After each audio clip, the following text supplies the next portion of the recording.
एक छोटे से गांव के किनारे एक पुरानी काली कोठी थी। लोग कहते थे कि वहां रात में अजीब आवाजें आती हैं। कई साल पहले उस कोठी में रहने वाला परिवार अचानक गायब हो गया था। तब से वह जगह वीरान पड़ी थी। गांव में रहने वाला 14 साल का अर्जुन इन बातों पर विश्वास नहीं करता था। एक शाम उसने सच्चाई जानने का फैसला किया और अकेले ही काली कोठी की ओर चल पड़ा। जैसे ही वह कोठी के पास पहुंचा, ठंडी हवा चलने लगी। पुराने दरवाजे अपने आप चरमराने लगता है लगे। लोग बेकार में इस जगह से डरते हैं। वह अंदर चला गया। चारों तरफ धूल जमी हुई थी। तभी ऊपर की मंजिल से किसी के चलने की आवाज आई। कौन है वहां?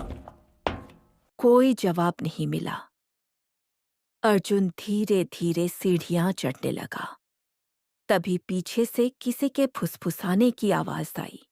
यहाँ से चले जाओ। अर्जुन घबरा गया और पीछे मुड़ा, लेकिन वहां कोई नहीं था। अचानक एक कमरा अपने आप खुल गया। कमरे के अंदर एक पुराना आईना रखा था। अर्जुन आईने के पास गया। उसने आईने में खुद को देखा, लेकिन कुछ सेकंड बाद उसे महसूस हुआ कि आईने में उसका प्रतिबिंब मुस्कुरा रहा है, जबकि वह खुद बिल्कुल नहीं मुस्कुरा रहा था।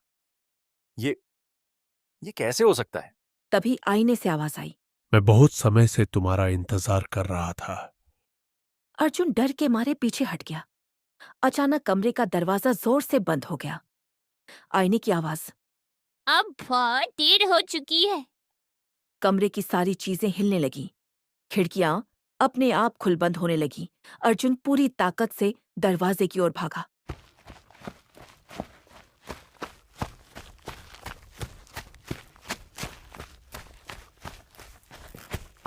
इस बार दरवाजा खुल गया। वह सीढ़ियों से नीचे भागा और कोठी से बाहर निकल आया।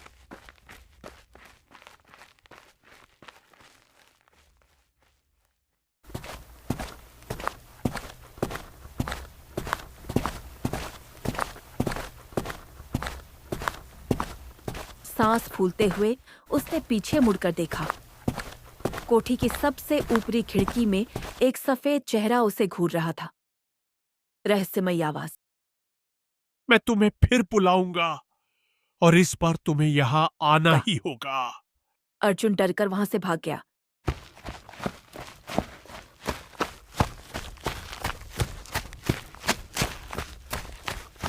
अगली सुबह गांव वालों ने देखा कि काली कोठी की धूल भरी खिड़की पर किसी ने उंगली से एक संदेश लिखा था। अर्जुन वापस आएगा। और हैरानी की बात यह थी कि वह लिखावट बिल्कुल अर्जुन की ही थी।